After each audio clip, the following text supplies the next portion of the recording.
नमस्कार, मी Suhani Patil. Janshakti vice news या channel मध्ये आपले सहर्ष स्वागत. आता पाहूया आपण अशा ताज्या घडामोडी.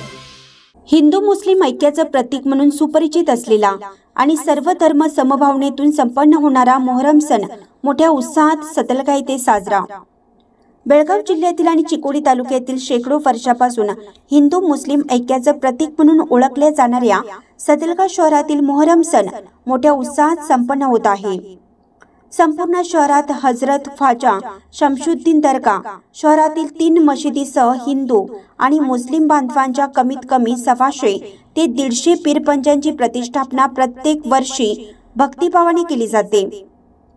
हा सण हिंदू आणि मुस्लिम व इतर सर्व समाज यांच्या सलोख्याने व बंधुभावनेने आणि सर्व धर्म समभावनेतून मोठ्या उत्साहात प्रत्येक वर्षी साजरा केला जातो.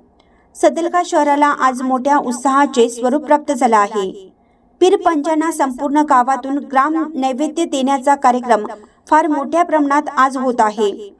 हजरत ख्वाजा शमनामेर दर्गा येथे आज कत्तल रात्र, आगीवरचे चालण्याचे कार्यक्रम, नवस पूर्ण करण्यासाठी दंडवत घालण्याचे कार्यक्रम, त्याचबरोबर रात्रभर पीरपंजा भेटीचा कार्यक्रम मोठ्या उत्साहात संपन्न होतो. प्रामुख्याने खालची वेस, मोठी वेस, चावडी, बागडी गल्ली, आंबेडकर नगर, प्रकाश नगर, माळभाग, सोमवारपेठ, आगा मसुती, आश्रय कॉलनी, शहरातील मध्यभाग या सर्व ठिकाणचे सार्वजनिक पीरपंजे ख्वाजा शमना पीर दर्गा येथे एकत्र येऊन रात्रभर भेटीचा कार्यक्रम सुरू असतो. या भेटीच्या कार्यक्रमाप्रसंगी सर्व धर्मीय लोक आनंदाने, गुण्या गोविंदाने आणि एकमेकांच्या सहकार्याने, बंधुभावनेने पीरपंजांच्या भेटीचे कार्यक्रम ढोल ताशे यांच्या गजरात करत असतात. उद्या मोहरमचा शेवटचा दिवस आहे. हा सतलगा शहरातील मोहरम सण संपूर्ण बेळगाव जिल्ह्यामध्ये पूर्वीपासून सुपरिचित असून हिंदू मुस्लिम ऐक्याचं प्रतीक म्हणून बेळगाव जिल्ह्यात ओळखला जातो. येथील हा मोहरम सणाचा धार्मिक पीरपंजा भेटीचा कार्यक्रम पाहण्यासाठी मलिकवाड, बहिनाकवाडी, वडगोल, जनवाड, बेडक्याळ, शमनेवाडी, बोरगाव, चिकोडी, निप्पाणी, गळदगा, अक्कोळ, कुरुंदवाड, कोसरवाड, दत्तवाड या ठिकाणचे स्त्री पुरुष, लहान मुले असे भाविक मोठ्या संख्येने उपस्थित असतात. सतलगा शहर प्रतिनिधी अण्णासाहेब कदम.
ताज्या बातम्यांसाठी जनशक्ती वाईस न्यूज या चॅनलला सबस्क्राईब करा, बेल आयकॉनवर क्लिक करा आणि हा व्हिडिओ सर्व सोशल मीडिया साइटवर शेअर करा.